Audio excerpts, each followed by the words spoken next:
নমস্কার। আমি একটা মিষ্টি বানাচ্ছি। আমি ঘরে তৈরি ছানা, ঘরে তৈরি ক্ষীরটা বানিয়েছিলাম জন্মাষ্টমীতে, তো সেটা ফ্রিজে ছিল। তো আর ছানাটাও ফ্রিজে ছিল। তো ছানা ক্ষীর ভালো করে আগে মেখে নিয়েছি। ভালো করে ছানা ক্ষীরটাকে একদম ডলে ডলে ডলে ডলে ভালো করে মেখেছি। তার মধ্যে 2 চামচ ময়দা দিয়েছি, 1 চামচ সুজি দিয়েছি, আর হাফ চামচ দিয়েছি ঘি, আর দিয়েছি 1 চিমটি বেকিং পাউডার দিয়ে ভালো করে মেখে রেখেছি। এই 10-15 মিনিট মেখে রেখে দিয়েছিলাম। এবার আমি হাতে ঘি নিয়ে এটাকে আমি গোলা বানাবো।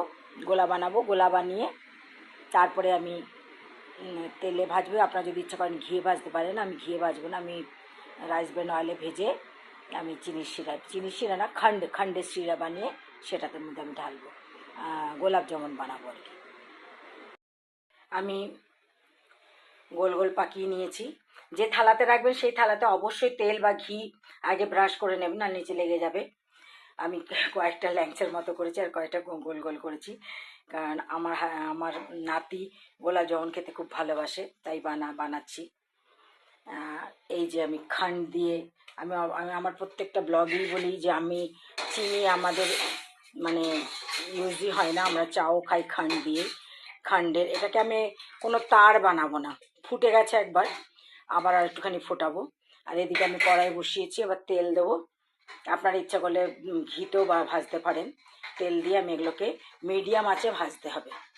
ভাজাটা একটুখানি ধৈর্য ধরে ভাজতে হবে। তেল বসিয়ে দিয়েছি, তেল ঢেলে দিয়েছি। এটা একদম ডুবো তেলে এবার ডিপ ফ্রাই হবে।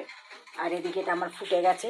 আর আপনাদেরকে আমি যেটা সবসময় মনে করিয়ে দিই, মিষ্টি বা পায়েস যে কোনো কিছু রান্নার সময় কিন্তু 1 চিমটি নুন অবশ্যই দেবেন।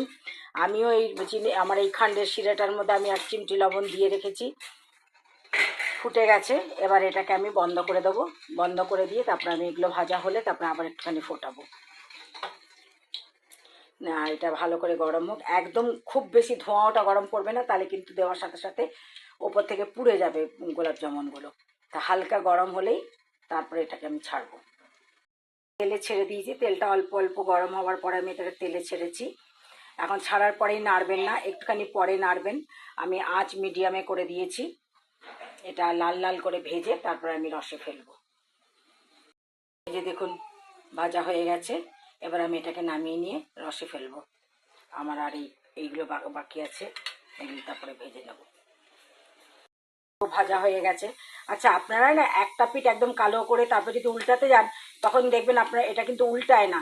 ওই জন্য বারে বারে মানে একটু তেলে দেওয়ার কিছুক্ষণ বাদে, মানে যখন এটা একটুখানি ফুলে উঠবে, তেলের উপর ভেসে উঠবে, তখন এটাকে নাড়তে থাকবেন। কারণ এই দেখুন এইটা দেখুন, একটা পিঠ খুব ভালো করে ভাজা হয়ে গেছে, আর একটা পিঠ কিছুতেই ঠিক করে উল্টাচ্ছে না।